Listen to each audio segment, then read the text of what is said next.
in the first half, 42 from three. Shot 57% in the second half. We shot 58% from the floor on the road and lost. So you're going to have to really create some ways to lose basketball games to do that. And we certainly did that, by the way. We let them get 14 offensive rebounds. We're -5 there.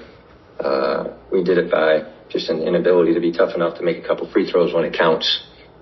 And then just in general, our ability to keep them out of the paint. They had 52 paint points. I mean, we had 48 and lost. I mean, it would take a minor miracle to get more than 48. And unfortunately for us, that occurred.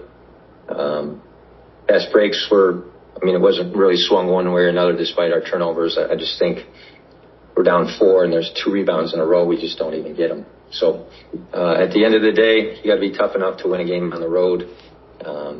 Thought we did that last game and we didn't do that today. So we'll try to keep getting better in that area. Any questions? With the turnovers, they got a lot of points off turnovers. Mm-hmm. Was a lot of that? You feel like a lot of that was you guys, or the stuff they were doing, or kind of what happened with that in that area? Yeah, I think it's never right to say it's all on us just because I'm mad right now. I mean, at the end of the day, they've junked up their defenses. They couldn't guard us a man early on. Coach made a really good decision that he gets credit for. The zone messed us up. Now, when we got a shot, we were fine. You shoot 58%. I think when you get a shot, you're fine. But the ability to get to the shot without turning over was an issue. And I think it's half on us and half on them being smart enough to know that tonight they were struggling in man. Robbie? Hey, Coach. Early in the second half, it seemed like when they were using Jakus as a facilitator and kind of playing through McGee a little bit, that gave you guys some problems. Was what kind of led to McGee having a big night tonight, and was that causing you guys problems in the second half there? Yeah, I think we gave up 16 points in the first 5 minutes. I think maybe we had 10. So, we're on pace for 40-plus points on the road, and it doesn't matter if they're on pace for 60. And I thought early on it was McGee and Jakus, and then I thought for a middle part to this maybe 4 to 8 minutes it was a 4 or 5 ball screen. And then it was us making some really silly mistakes down the stretch, to be frank. So he was really smart to find Jakus and McGee and ISOs, and they picked on some individuals, and we didn't do a good job of sending it back to the heavy side. They let them get to them strong hands. So,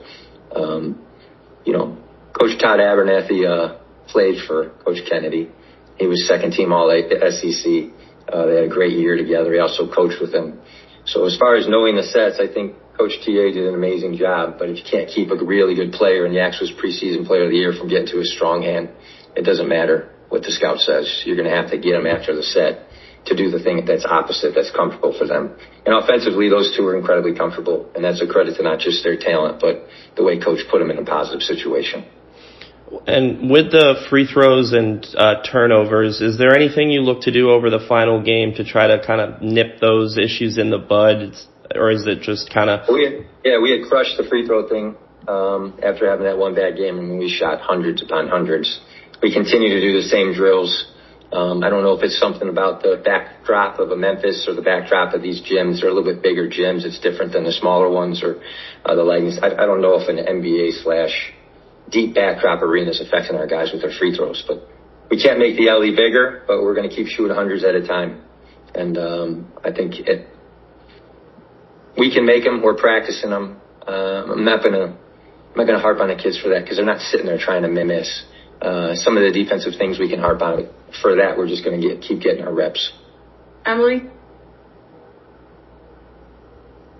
Yeah, Coach.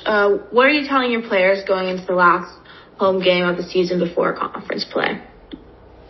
That we want it so bad. And that despite what everybody says about college basketball right now and the portal and all that we love our players. Richard, last question. Coach, obviously one more game left on the regular season schedule, a home finale against East Carolina. Very big game to end the regular season and to see your final seeding for the conference tournament.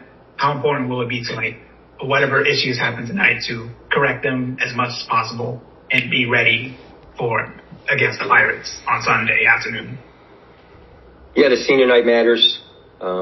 Kiki's going through some injury stuff, and we're trying to keep him healthy for that day. We want him to be okay and then fresh in the postseason. So we love Kiki and want him to be celebrated.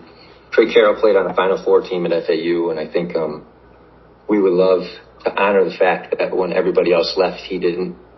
And then Jack Johnson has been one of the best walk-ons I've ever been around. His extra work with the guys, Caleb and Ken specifically, he never misses a day. I couldn't think of a better representative of FAU. We love those three guys, and we may win, we may lose, but if anybody thinks we're not trying like crazy to lose our last game for those three, then maybe they're caught up in something that isn't reality. So we're going to do everything we can to fix it by Sunday. Thank you, Coach. Thanks, Coach. Thanks.